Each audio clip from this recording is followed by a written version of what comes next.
All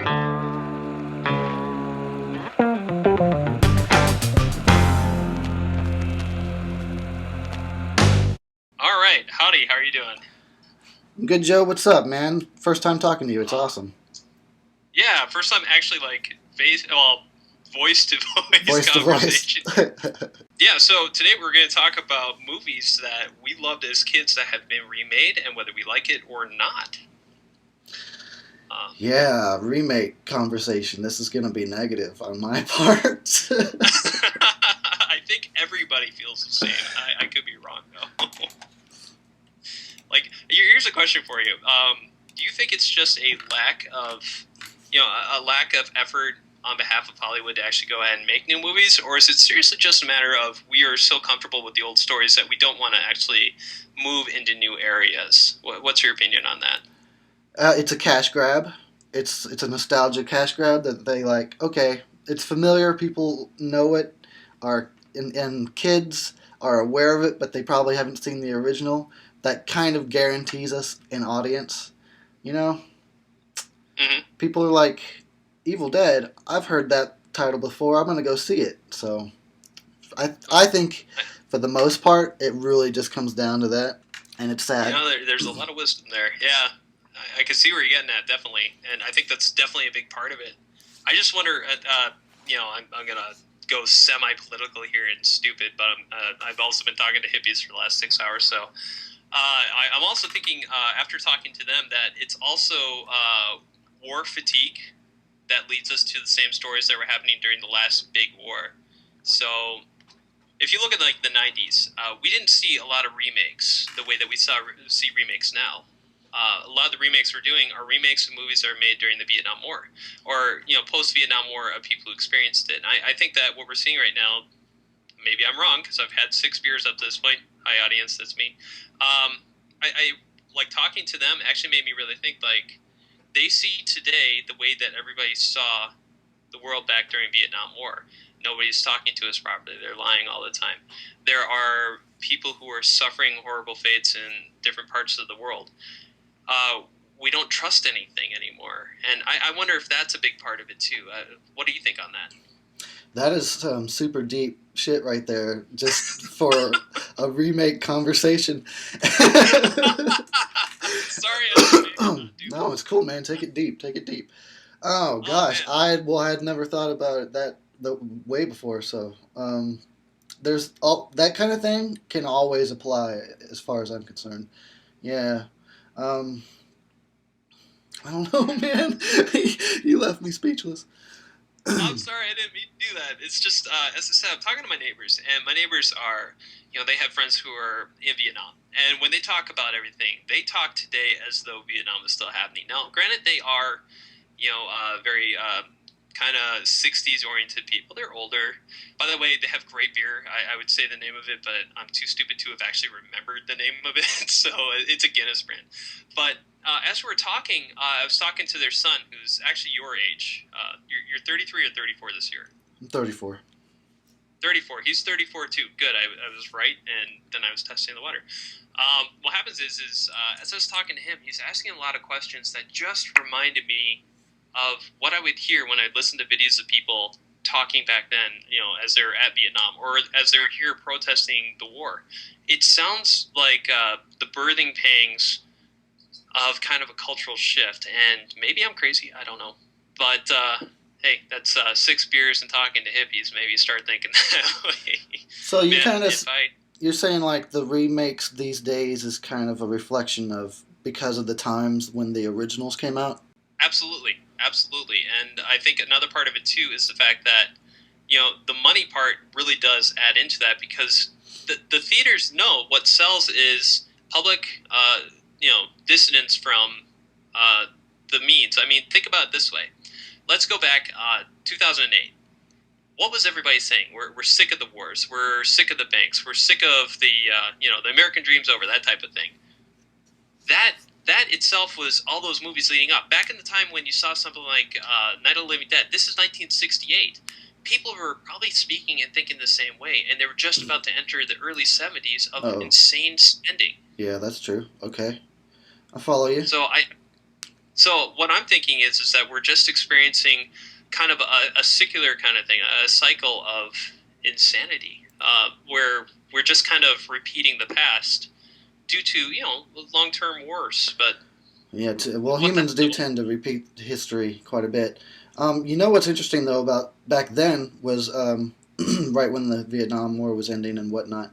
That was when a shift in the horror paradigm began. Is when it really took, like, it started going towards ultra realistic, with movies like Texas Chainsaw and Last House on the Left and stuff like that.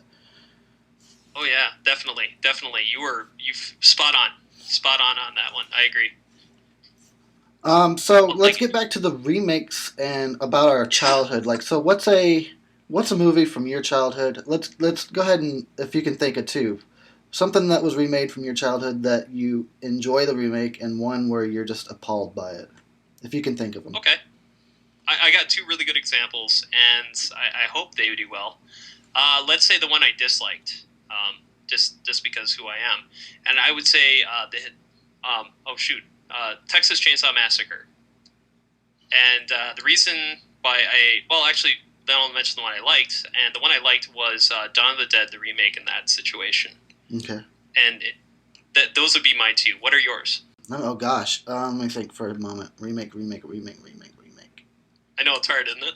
It is hard because it's all I can think about. I'm getting this off topic right now. That's okay. Was it you? No, it was somebody else on Facebook said something about they're thinking about remaking Jaws, and that just so pissed me off. Like, that's where I draw the line right there. It's like, okay, you guys have done it enough. That's it. Leave that one alone. Hollywood, raise your taxes. We don't want movies made there if you're going to do that. Please, just get rid of all your filmmakers. Please. Oh my gosh, not Jaws. I know, like, just let that one be, man. Okay, gosh, I can't think of... okay, I think I know the one I hate the most is probably Nightmare on Elm Street remake. Okay. I didn't like that one. I mean, it was weird because they had good ideas and they were trying to take it seriously, but it just didn't seem to pan out. A remake that I actually liked...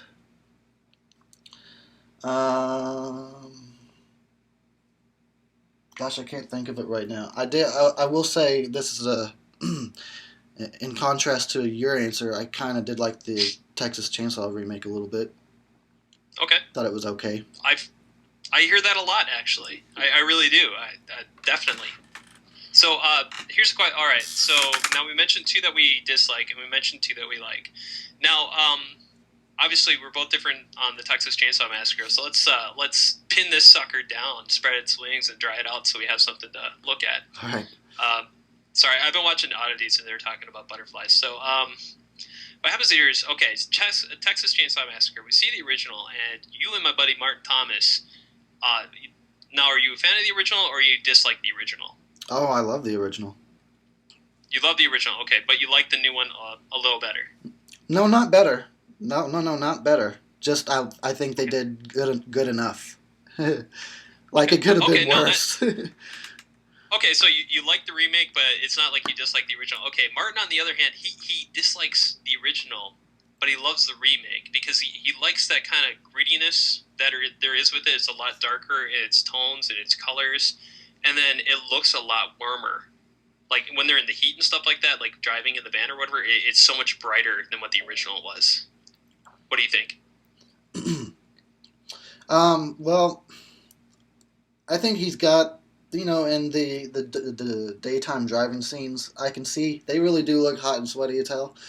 You can kind of feel it. But as far as as soon as it turns nighttime, all I can see is horror movie lighting. Everything's just lit too perfectly for me. And the original is so fucking raw, and the way it was filmed, it just looks like you're watching a documentary or a snuff film about something that's actually happening.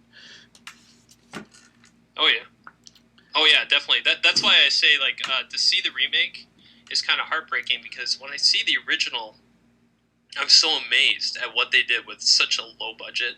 Mm-hmm. And I'm really amazed, like, when you take a look at that first sculpture with that nice little narration, there's something about how it just looks gooey. Yes, it But does, at the doesn't same it? time, I think it was actually kind of melting in the heat. So that would make a lot of sense knowing those guys. I think, what was it, like 120 in the house or whatever? But yeah, it was. I mean, they're It was ridiculous. yeah. But my buddy Derek, like he doesn't like the original one, and his big problem is the guy in the wheelchair. I forget his name, of course, because not thinking about it. But he always thought that guy was kind of annoying. Yeah. Oh, what's his name? It just totally slipped my mind. And I've only seen the movie like 20, 30 times. Yeah, absolutely. Well, that's the best part. I got this computer here, so I can do these amazing things like look up names of actors. Of Good, course. you do that. I'm doing that right now. His name. Oh gosh. Holy cow! My gosh. The thing that always amazes me about horror films, especially originals and remakes and everything like that, is just to see the amount of information that people put out there just on Wikipedia, which doesn't say very much, but I mean, it's really amazing to see, like, how many people actually worked on these productions, and then to see such a fan response. When you see something like the Texas Chainsaw Massacre, like, what was your first experience with it? Where did you first see it? Let me think back. I don't have like a specific memory where I remember what year it was and where I was at. I just know I was probably in my late teens, and Okay. I'm sure I know that I loved it. It was right up my alley. Mm-hmm. Well, I was just asking that because, like, my first experience when it came to the Texas Chainsaw Massacre came when I watched the movie Summer School. Do you remember that one at all? Not at all. No. Okay. The main story, it's typical 80s kind of thing, which is a gym teacher gets stuck teaching a summer school class, and he's got to teach the kids to, like, learn so that they can do better. And he has these two goofball, like, F students who are insanely they're insane about the movie The Texas Chainsaw Massacre, so they actually get them to go ahead and show it in class. They are big on special effects. Oh, they got you know what? heads. I have seen that movie now that you're describing it. It's like I watched that movie. It's like, who are these guys? They're really funny. They're having a great time. And is this movie as good as they're saying it? Oh, and that's cool. Didn't watch it. That's funny. That's how you got introduced to the Texas Chainsaw. Oh, you know what? I actually got into, like, George Romero by watching Morgan Stewart's Coming Home with what's his name from 2.5 Men. Gosh, I can't think of his name, but by the way, the name of that character is Franklin. Ah, there it is. Thank you. Yeah, like as soon as you hear it, it's like, oh yeah, the guy who's trying to take a pee and then falls out. It's like, of his of chair. course. Yeah, Franklin. You know what's Hardesty, funny is all our listeners are like dumbasses. Yeah, absolutely. Well, you know what? Screw you guys. We're doing this for the first time. Hey, Shut up. I just want to add real quick that if you watch the Texas Chainsaw with the commentary on, it's very interesting actually. The actor that played Franklin, apparently he played Franklin the whole time, whether the cameras were rolling or not, and all the other actors just wanted to kill him. Oh yeah, like Sally Hardesty or Marilyn Burns, who played Sally, his sister, just despised him. Yeah. The entire time is what I remember hearing. When I had to watch it with the commentary, and yeah, it's just like I hated him so much. That's one of the things that's awesome about, like, there's so much realism going on. It's like a perverse blend of fantasy and reality with, like, because it's actually really hot and they're really suffering and they really hate each other. So yeah. Well, there's that, and then on top of that, now you have to understand, I grew up in Wisconsin, so the Ed Gein story, which this was based off of, was, that was a big thing for me. Like, there's like, hey, there's a guy who was digging up bodies and eating things, and, like, he killed 2 people for sure. We don't know if he killed more. He had nipple belts and stuff like that. Like, to see this movie and to know that story is true it's really kind of hard to watch. And then to hear that these actors are going through such hell just to make this story, it's up there with, like, the Poltergeist curse. You know what I mean? Yeah.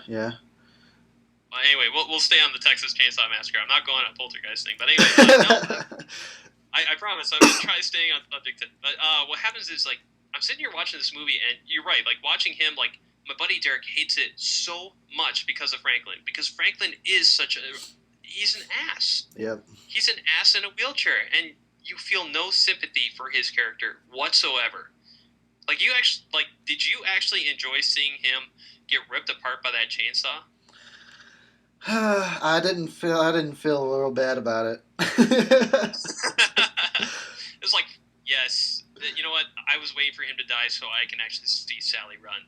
That's all that. Like, when I see him die, it was just like, well, first of all, to know that they'd never seen Leatherface before that. Did you know that? Yeah, that's true. Yeah, so he's never seen Leatherface. There's a guy coming at him with a chainsaw that has like fake, a fake blade and stuff like that. Just he never saw it before. Like every single person who saw Leatherface in that movie saw him for the first time. I forget the name of the guy who gets killed in the kitchen after finding his girlfriend there, but like they said, his first reaction is the one that they said. He was literally freaked out by the Leatherface. Right. It's amazing. I would be too. But then again, well, yeah, you see a guy wearing a freaking mask. But let's talk about the new one, and that actually reminds me of something I really love about the new one. And now, I wouldn't say I absolutely hate it, but I have to say that when he's wearing Eric, what's his name's mask? His face? The Swedish. Yeah, wearing his face, and he turns back, and it looks just like him. Yeah, that's a creepy freaking moment. That is a really creepy moment, and it's just thinking about it it's so weird on so many levels. I was gonna say the name of that actor is Eric Belfour, who I think he's Swedish. He's actually, or he was raised in that area. I was born in Los Angeles, but there's something. There was some weird kind of thing, like he was trained in another country or something like that. But yeah, that was the guy's face. By the way, here's a question for you.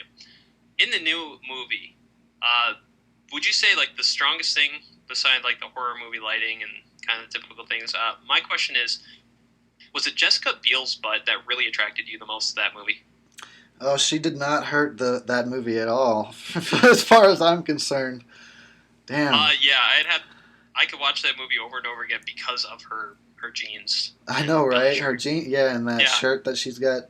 She's got it like knotted in the middle a little bit, make it shorter. Yep. And she's not a terrible actress either, So No. that all combines to be something you can watch for sure. Mm-hmm. And Marilyn Burns was pretty cute back in the day, but I'd have to give it to Jessica on that one. Yeah. Well, the other thing too is that compared to Marilyn Burns' character portrayal, I thought Jessica Biel came off as a lot stronger character. Like someone who's more capable. Yeah, because Sally just screamed her head off the whole time. She did, and then they did that weird kind of oil painting thing over the top to show how insane it was and everything. But yeah, I definitely have to say, like, I like Jessica Biel, especially considering the fact that she's like a vegan, and they put her in between a huge a half of a cow, Right. and they had to cover it with plastic so she wouldn't touch it. But the fact is that she's got this kind of moral vegan kind of thing, and all of a sudden they throw her in this meat house, and she's okay with it. It's like, oh, that's really cool, actually. That was commentary on the Texas Chainsaw Massacre there. Oh, from the remake? From the remake, yeah. Oh, I've not listened to the commentary for the remake. Oh, yeah. Was it either was the commentary or it was one of the special features? I got that metal cased DVD a few years back, and I actually sold it because I was poor, and I bought a $1 VHS of the movie later. I know what that's like. Yeah. It sucks, but no, I think the other thing, now I'm taking a look here at the actual information on the remake. There's one thing I think we're really kind of gleaning over, and it's R. Lee Ermey and his fantastic performance as that son of a bitch sheriff. Right. Oh my gosh. Like, what guy has had more of an impact as an asshole than R. Lee Ermey? Oh, like, here it is. This guy was a drill instructor for the Marines. He knows how to yell at people. Right. He knows how to get things moving. And I don't know, like, his character is so freaky because I grew up with guys like him. Because he's got that authority that's like, it makes you feel like you should do what he says. Even if he's saying, put the gun in your mouth. And if you don't do it the first time, he'll yell like even stronger the second time, and so you put the gun in your fucking mouth. Yeah, that's exactly how they do it in basic training. I can vouch for that. So, It's absolutely true. Oh man, yeah. It's just like Sheriff Hoyt. Yeah, he was so demanding, and he does that in every movie. It's always the same character, but he does that character so well. He does it. He picks it right up perfectly in the Texas Chainsaw the beginning too. Just picks it right back up and does it again and does a good job. Which is also a decent movie. I just didn't care for the excessive gore, which is probably funny to hear people, for people to hear me say that. But I think that gore has its place, and when it's overdone, kind of, I don't know, doesn't do it for me unless it's done for comedic effect. Yeah, I can definitely see what you're saying there, and I agree because you and I grew up during the suspense era. Our movies, like our rating actually meant R rating back in the day. It used to be you watch movies like Seven and The Usual Suspects, and they had to build tension around the character and the story. We'd watch Silence of the Lambs, and in that movie, there's more description than there is actual gore. I love all that stuff. I love suspense so much. I miss it. Yeah, and now it's just it's even the first Saw, and I'll say this, like the first Saw is not gory, but after the first Saw, it's nothing but gore porn, and we have more gore porn. I guess that's why I'd never watched any of the others. There are good things about the second one. My wife likes the second one better than the first one, but the first one at least built up kind of like it gets you interested in the story. The second one has the story and it has the gore, but after that, it gets ridiculous. It really does. So yeah, I totally agree. Real quick here, a little off track because I'm good at doing that. Back in when 2006, I used to work at a theater/restaurant. I don't know if they have those around where you live. It's basically it's a movie theater with tables and chairs, and you eat while you watch the movie. And I remember serving people like steak and stuff while they were watching Saw 3, and people get ripped apart, and I'm like, what? How do you do that? Oh man, that's gross. No, we don't have things like that. We have things called standards. Oh, I see. See, this was in Texas when I lived in Texas, I think. Oh man, that actually sounds like a great business plan. But like, it's like, here you go. We just watched someone get cut apart. Here's a slice of meat for you. And by the way, it's extra bloody, so enjoy. Because that's all I've seen of the sequels. Whenever I would have to go in and serve people their food, and like I'd look at the screen and somebody's being ripped up, and then I'm like, "Here's your burger." Here's some bloody fries. I mean, here's some fries and ketchup with that one. Yeah, it was. I couldn't understand that. But anyway, sorry, off track. Back to the massacre. No. Okay, so let's go back to the original. Okay, we've been talking about some highlights of the new one, and I think, to be honest with the new one, there's this great story. I think I told this to you before, but I'm going to repeat it for the audience.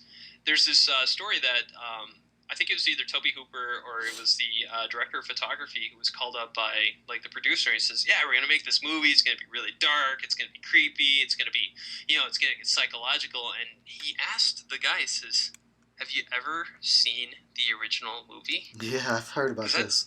That's fucking twisted movie when you look at it. You've got a girl put on a hook and a guy just thrown into a freezer. You've got a man running around with a chainsaw. Just, like, I mean, the movie itself, like the original, is really fucking dark when you look at it. I mean, it's even though it's in like high Texas heat, environment. I mean, it's creepy when you watch the original. If you really watch it, it's creepy in just the right way, I think. Mm-hmm. Yeah. I mean, just think about this. Now, you take a look at horror movies themselves, and let's go back. You take a look at the original horror movies. You got your silent film era stuff. So you got Nosferatu, you've got the Phantom of the Opera, you've got Metropolis, which is not really so much a horror, but it still is. You've got M, which is by far one of my favorite movies ever made, bar none. M. But then you move into the next era, and these are when you get your Universal monsters. So you've got the Frankenstein, Dracula, the Mummy, and then all of a sudden they kind of move into the 50s, which is more your space monsters and things like that. Yep. And then, they revamp Dracula again to make him more attractive to women. And then all of a sudden, the 70s come around, and rather than having this supernatural horror or this theater-esque style of horror, all of a sudden you've got this thing where you're driving down the road and you're hearing about bodies being dug up and turned into sculptures. And that's fucking creepy for that audience. Right, yeah. And I've discussed this in my reviews before, that shift that happened back then was pretty monumental. And I think people had experienced so much craziness in real life that they were ready to see it on screen, and it's as a way of kind of disowning your own insanity, your own crazy life, or the things that are going on in society around you. Put it up on screen, let me see it there, and then maybe I can forget that it's actually happening around me. I think that was what was going on back then. Absolutely. And it's sort of movies are very much like therapy, if you really think about it. We as a collective go through and experience traumas or joy and love and just all these different things together in the theater together, as a collective. And it's kind of, I guess I would say it's kind of therapy in a way. Well, I can see where you're going with that. I just, especially considering when you hear the interviews with guys like John Carpenter and Wes Craven and Tom Savini, you hear them talk about Vietnam. I'm going back to the Vietnam thing, but they were talking about the fact that they're seeing little kids get, running naked from a napalm attack back in their city, and then seeing a guy get shot in the head on live television because they didn't understand that they're going to see death on screen. And yeah, Tom Savini was talking about that, all of his gore and stuff like that. He was a photographer in Vietnam, and here it is. He's taking photographs of this stuff and using that camera as that separation between him and that. Right. And yeah, I totally can see where you're going with that, because he didn't get himself involved in the actual bone, tissue, and sinew. He just got photographs of it, and he put all that stuff into his movies. You could see it in, Dawn of the Dead. Yep. Yeah, no, totally. Hey, you want to talk about Dawn of the Dead? That was one of the movies you mentioned. Yes, let's talk about the Romero's sequels. Ingenious.